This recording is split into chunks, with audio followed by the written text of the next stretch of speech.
So greetings, hello, welcome back to the Philosophy Club here in Little Batet.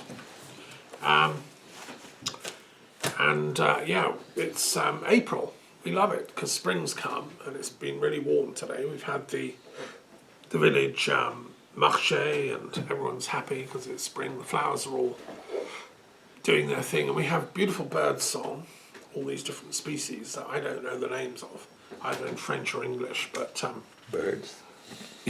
they're all very beautiful. And there's one particular one I'm trying to find the actual name because it's got a very, very fetching sound. So, welcome. Let's start with just my little roundup of the week. It's been quite a week in world history terms, and of course I was trained as a world historian, so I tend to see events in a global perspective.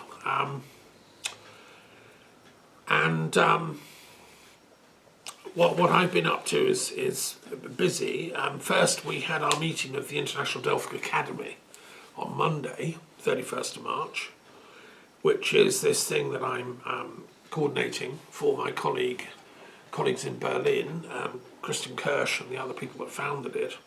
This is a network, an academic network for people interested in the Delphic movement, the Delphic Games, which was the parallel to the Olympic Games.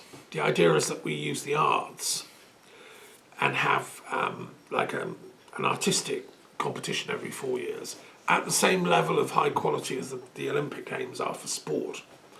So in the classical world, the Delphic Games were very important, only it wasn't sports people that went, it was artists, poets, musicians, dancers, theatre people, because Greece loved all that. Pericles went, Plato went, all the great intellectuals of classical Greece participated. And we know that Pindar went, one of the great poets. And this thing was going for ages, for about 1,000 years, before it shut down by foolish Christian emperors in Byzantium, who had been miseducated to think that Christianity is against art and against culture. They were quite fanatical, some of them, and therefore they shut the Delphic Games. They banished intellectual life. They shut the academy in Athens, and they shut the Delphic Oracle because, it's pagan, not allowed to have oracles. Anyway, fortunately, in 1994, it was reborn by colleagues in Berlin and elsewhere, and there have been 5 of these games around the world so far. We're hoping there'll be another one before long, possibly somewhere in Europe. But meanwhile, we're running the Delphic Academy to get artists and intellectuals around the world interested in this. Because art is a very important strategy for peace building. If all else fails, use poetry, use music. I watched an amazing little performance by a Russian pianist, aged 6. He's a prodigy. He's playing Mozart. Like an absolute genius, Well, why not have a Ukrainian and a Russian 6-year-old competition? Who's the best pianist playing Mozart, bury the politics, just do music. The Russians love music. They love art. They love poetry. So do the Ukrainians. Maybe there's a language in the arts that we can get to bridge these things. So we had a brilliant meeting. We had a talk by a brilliant British artist called Andy Garby, Garbi, who spoke about his work, what's called site-specific work. He records audioscapes from the landscape. He goes to sites and plants microphones, listens to sounds and records them, and then he puts them all in a sort of audio feed, and then he mixes in music and he does vocals and he gets other music over the top. And he's been doing this for a while. He's quite a well-known artist. He spoke about one particular piece he's done, which was in Ireland. He went into some caves, which are 35 miles long, under the border between Northern Ireland and Southern Ireland. I didn't even know they existed before. Apparently there's these world-famous caves underground there, which are both in the Republic and the North. He went in there and he recorded the sound of water drops coming into the lake and the sound of the rivers. And he even recorded like the sound of the cave walls and stuff. And he spoke about this work, which he was commissioned to do. He played us some samples of it.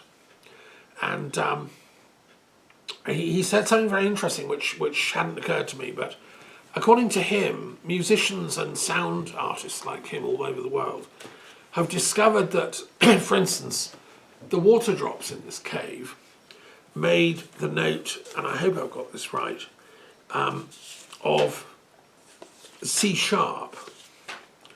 The actual sound that they make is C sharp. The sound of the waterfall when it comes out of the cave is F sharp, and the sound of other things in the cave was A sharp. And apparently that is called the chord of the earth. And sound artists all over the world have been recording inside sites like this, and those three notes keep coming up in nature, so that they've now called this the chord of the earth. Now this is all news to me, but I thought this is pretty awesome stuff, and I wanted to ask him actually. I didn't.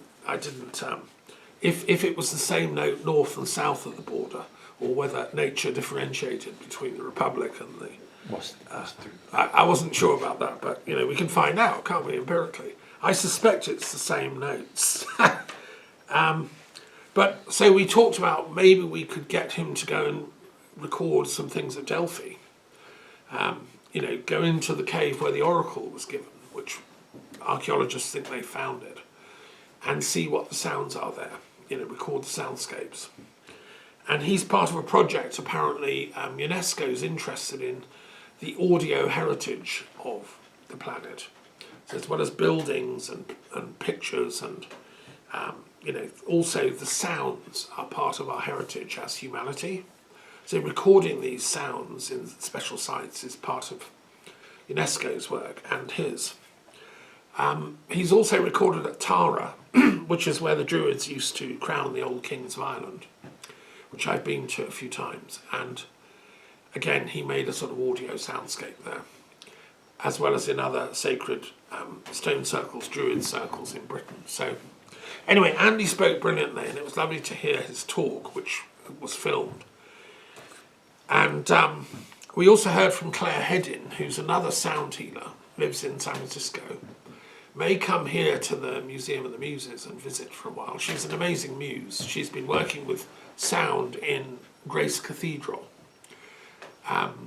You know, holding that space is amazing. I've been to Grace Cathedral in San Francisco, and she goes and does sound workshops with people, doing sound as people are doing yoga, for instance. Great stuff. So, and we had other talks, and so it was a really good meeting for the Delft Academy, and we're doing that every other month. So the next one will be, you know, at the end of May. If anyone's interested in the sacred arts and how we can use them for peace, please get in touch. I'll send you an invite. Also this week, I've been doing the World Peace Gardens, which another project given to me by my late friend Geoffrey Gale. He set it up and now has gone off to the Summerlands, so somebody's got to run it, and I'm working on this with a group of us.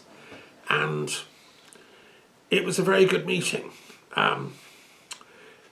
We had, you know, actually two meetings, because strangely enough, the boys came one night and the girls came the second night, so that was just the way it was. Fascinating discussions about World Peace Gardens and what we can do. My friend Alex Spurway in Wiltshire has been active. Going to there's an exhibition on in Devizes Museum about folklore and culture in Wessex, and she was one of the films about her as a Druid is there on display, and we're still trying to get a spiritual pilgrimage centre somewhere between Stonehenge and Avebury, and she was talking to people about all that. Inga Mette joined us from Norway. She lives in Molde, and as she was speaking, a boat called the King Harold came into dock in Mulda Harbour, and her house is right on the waterfront, so she showed us where it is. I'm working on a screenplay about Kaiser Wilhelm, who used to go up to Mulda on his yacht, and his role in trying to stop World War One, actually, which would make a very interesting film. So we've been having very interesting discussions, and she also mentioned she was at a meeting in Oslo of, there's a former Norwegian admiral who's going around warning people that a war's coming and you should start stockpiling foods, going to the countryside. And Inger Mette was saying she was a bit upset about this because, like, you know, we haven't quite got there yet. I think what we should be doing is trying to prevent that war coming, not accept it as a fait accompli. The only people pushing for a war, it seems to me, are the military-industrial complex, the armaments industries. The ordinary people in America, Russia, Ukraine, Britain, France, absolutely don't want a war, especially if it's going to escalate to something nuclear. I mean, it's the worst thing we need. So we should be pulling out all the stops for peacemaking and for peace diplomacy. And it feels very much like on the fringe of World War One, when there was this sort of rush to war. And actually, what is not known is the Kaiser actually tried to stop it. To keep people out of Sarajevo. Yeah, and that would be the point of the film. It would be like, hey, we don't want to do World War One again. This would be World War Three, which would be, you know, like an octave, 10 times worse than the last two world wars, which were both horrendous. So anyway, we're trying to stop this with colleagues all over. The other thing I want to report on is that I'm still carrying on with my Matthew commentary on the Gospel of Matthew, and I'm really loving it. I love doing detailed scholarly study of texts. You know, it's what I do when I teach. And Matthew's Gospel is amazing. I mean, I love it. I'm using the Greek, I'm using the Hebrew, I'm going into line for line, word for word. And I've been exploring the split that Jesus had with the lawyers, the nomikos, they're called in Greek. They were always grumbling at him. And I've been doing a lot of research on, you know, what was his philosophy of law. If he had had a proper conversation, you know, if he could have sat down with a representative of the Sanhedrin and you said, can you discuss your different perspectives on law, please? Like, it would be very interesting to actually pin him down and say what he thought law is versus what the Sanhedrin thought it was. And the research I'm doing, I think his position in the Gospel of Matthew is that the kingdom of heaven, which interesting enough is plural, it's the kingdom of the heavens, plural, that the law of the kingdom of heaven transcends normal human law.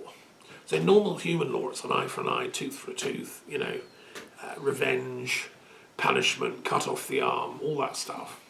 The law of the kingdom of heaven is compassion, mercy, and love, and wisdom, and responsibility, and forgiveness and mercy.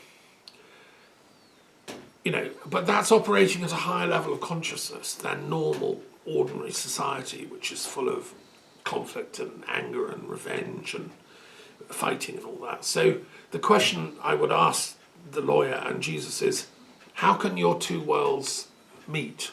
How can we get some kind of like common dialogue here? So that's the question I've been looking at in the commentary. The other thing that I've discovered, which is really interesting, is I was commenting this week on the transfiguration miracle in Matthew, where Jesus goes up to the mountain with Peter and James and John, and they pray, and then it's reported that Jesus suddenly transfigured. He became shining white. There was a light behind him, and the disciples were afraid. And then a voice spoke out of this light, saying, "This is my beloved son, you know, listen to him." That's the story. And it's interesting that that same thing is corroborated in the letter of St. Peter in the New Testament called 2 Peter, which seems to be an actual genuine letter. It's a very good letter worth reading, where Peter says, yes, I was there on the mountain. We heard that voice. You know, it's like evidence. So the question I look at in commentary is which mountain was that? Where did it happen? Is it true? I think all the evidence points to the fact it was Mount Hermon, which is in the very north of that region. It's Caesarea Philippi, where he went and often spent time with his disciples, is in the foothills of Mount Hermon. It's on the border with Lebanon, and it's quite high. It's like 9,000 meters or something ridiculous. No, 9,000 feet that would be.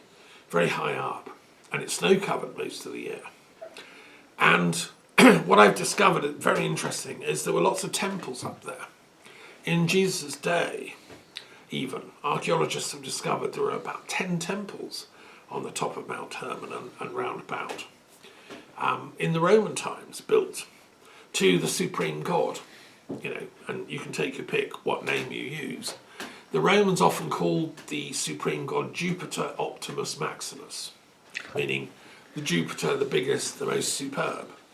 And there's a temple to Jupiter Optimus Maximus on a high alpine pass between France and Italy in Switzerland, where the Roman legions would go, and they would leave an offering to Jupiter Optimus Maximus up there on the top of the pass, which archaeologists have found. I think it was the same on Mount Hermon. When you get up to a mountain like that, it's just, you're reduced to awe, you know. So it's incredible to think that's where Jesus was with his disciples, having this transfiguration experience.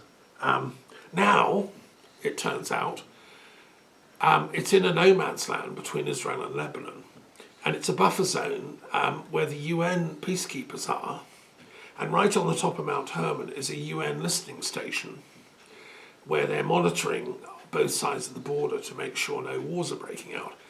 Guys, they haven't been doing a very good job because we've just had terrible war breaking out between Israel and Lebanon.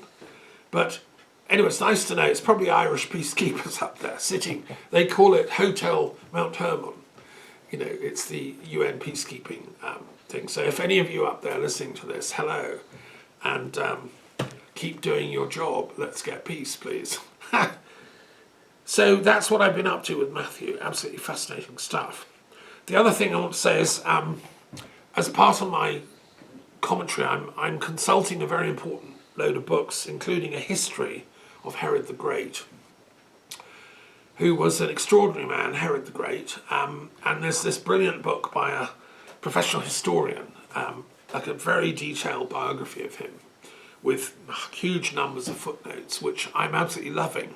As a historian, that's my, bread and butter, that level of detail.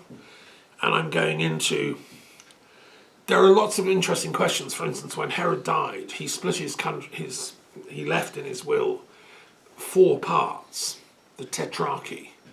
One going to Herod Antipas, which was Galilee, based in Tiberias.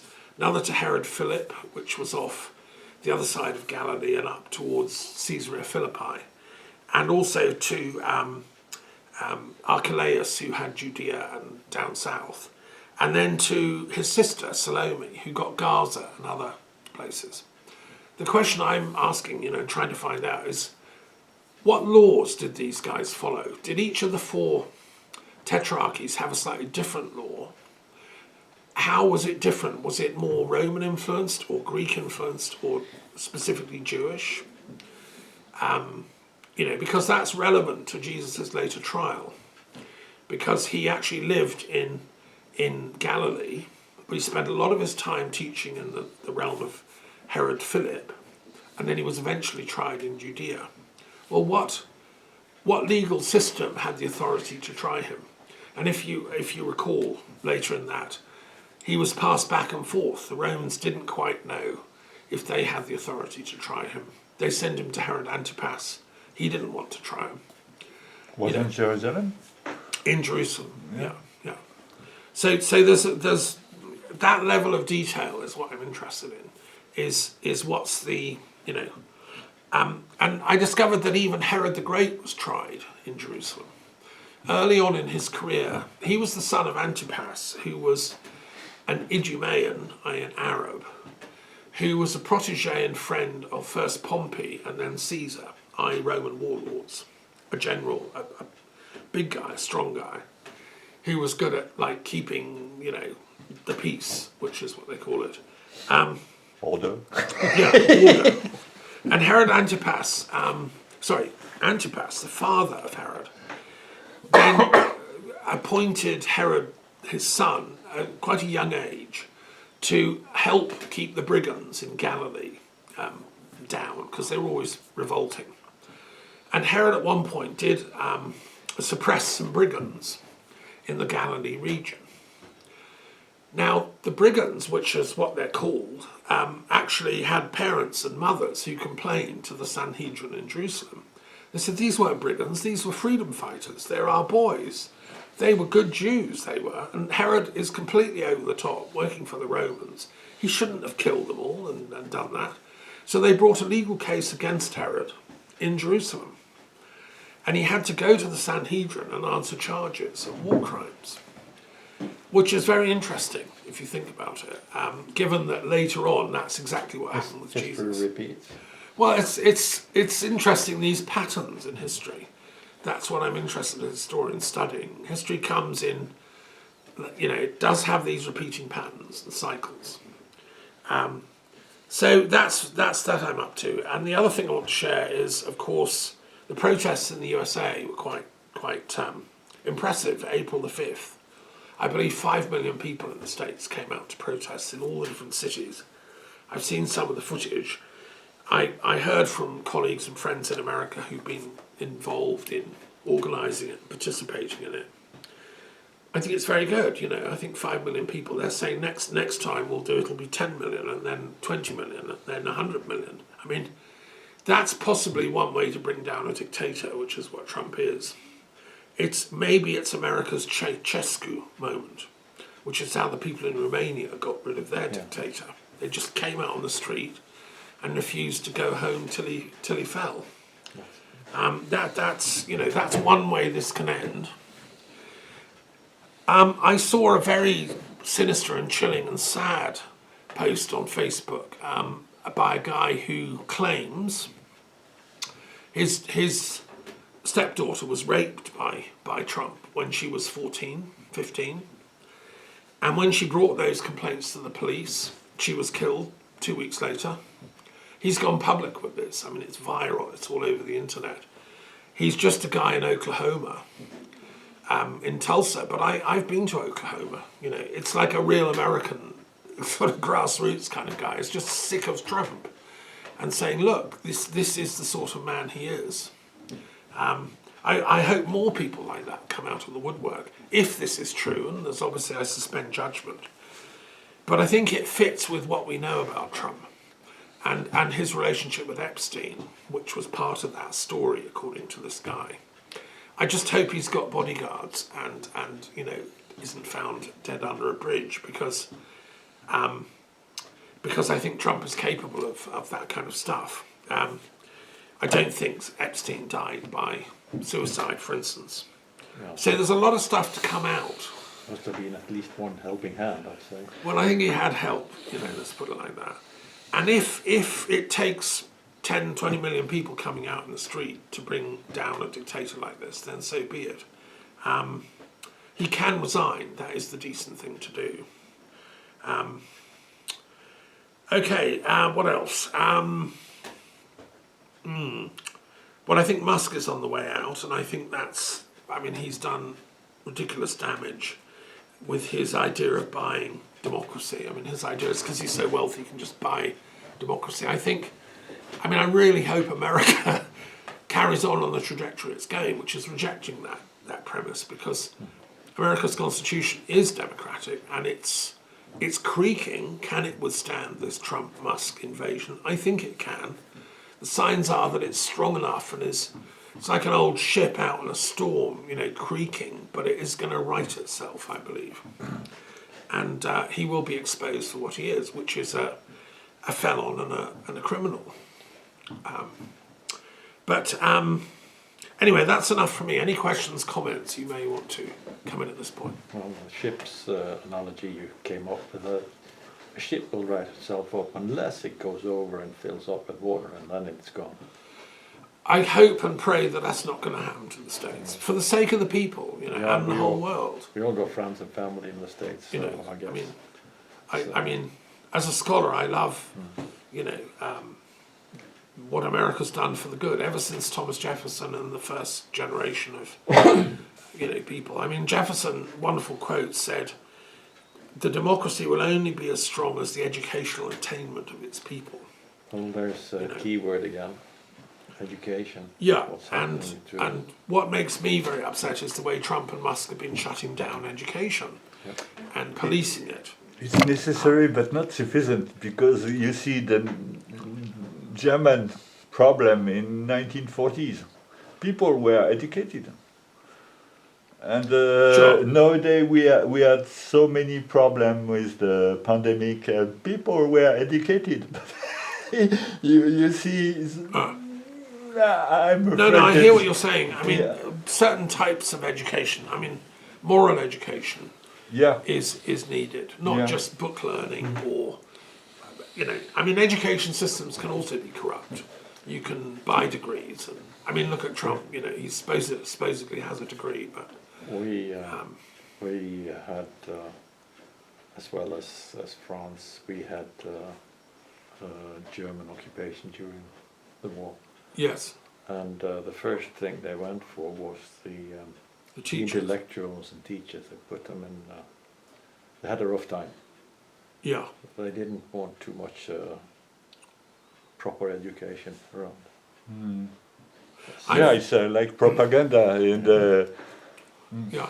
I've been round the Museum of the Resistance in Oslo, in the castle there, which I recommend if anyone's going to Norway, go to that. It's absolutely chilling and interesting and fascinating, and it tells the story of the Norwegian resistance against the Nazi occupation, and it tells about how there was a teachers' strike, which was crushed, and the most chilling thing that I saw in that museum is because these people were being tortured, there was a Nazi torture thing going on Yeah. to extract information about the resistance and stuff, and they were being brutal in their tortures. And one guy who was he was subject to a whole series of tortures, and he eventually died. He wanted to record it for posterity and tell the story of what had been done to him and his friends. Only a young guy. They had no writing materials, no pen and paper.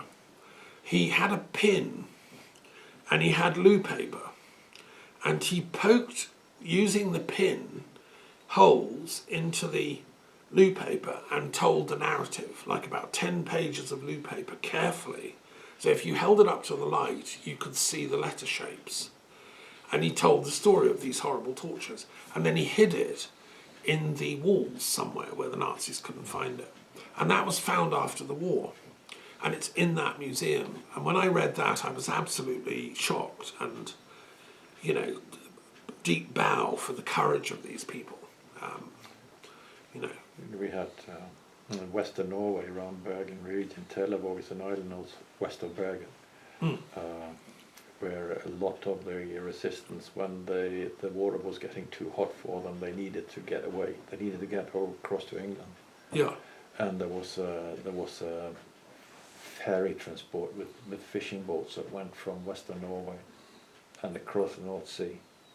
Sometimes they were attacked by German planes. If there was a Scot plane, they would very often be Sunk. gunned down. But Trelleborg was one of those harbours that really. and that's the part of lot. Norway you're from, is it? Yeah, yeah. Yeah. So you know that story. Oh yeah, that's Yeah. I just want to say one other thing.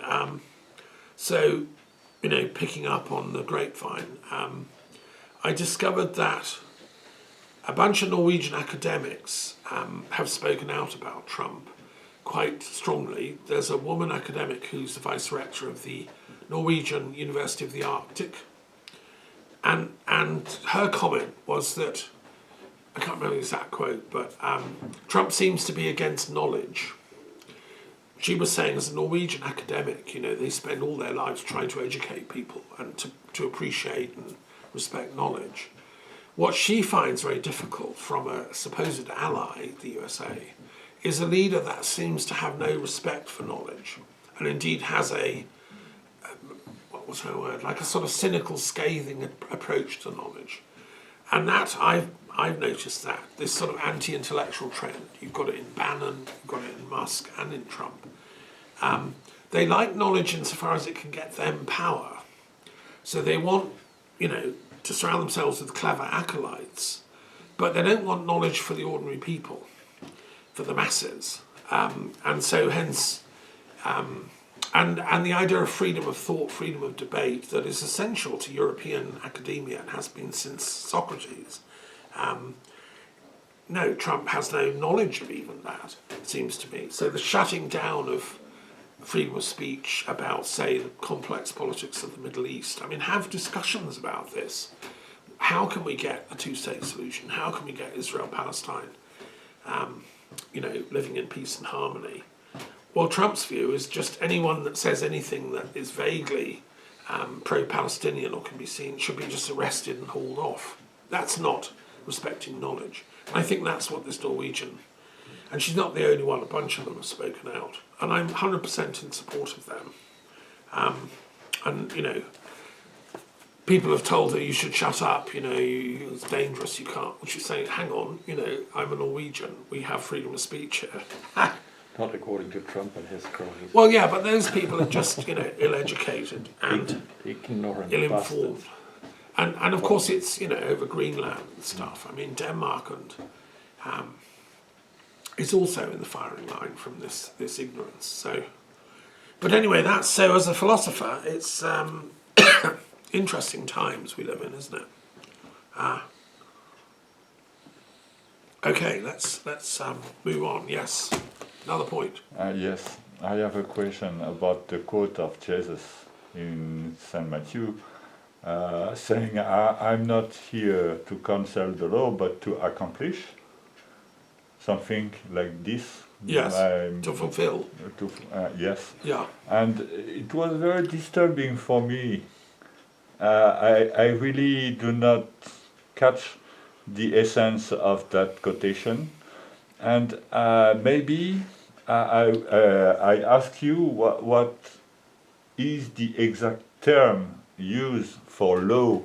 What is the etymology of the word law? Maybe you dig that subject, because the word seems very important, because it's at the same time the divine The divine law. and at the time the word the human law. So Yes. it's the same word Well, in English. in Yeah, English and originally Yeah. in the text. Well, that's an extremely important question, and I haven't yet got in my commentary to that specific quote. Okay, When I do, I will report back, please. and I will share what I discover. But what I have been looking at is when he was challenged by the lawyers, and there's 9 times in the New Testament when this phrase "lawyers" comes up, which is interesting. And then I did a big etymological study of what it is to be a lawyer in 1st century Judea, right? I'm using the Greek New Testament because that was the original text. And Jesus, I'm absolutely certain, was bilingual. A lot of his discussions with his disciples were in Greek, as well as Aramaic, some in Hebrew. But I think Greek was their main language. That they spoke, as it was to most educated Palestinians at the time. And the word is a nomikos in Greek, nomikos. It's someone who interprets the nomos, which is the law, human law. And it's the kind of, have you paid your taxes or you go to prison type of law. But there were other laws in Hebrew, and I was doing a lot of research on the... And also in Greek, there's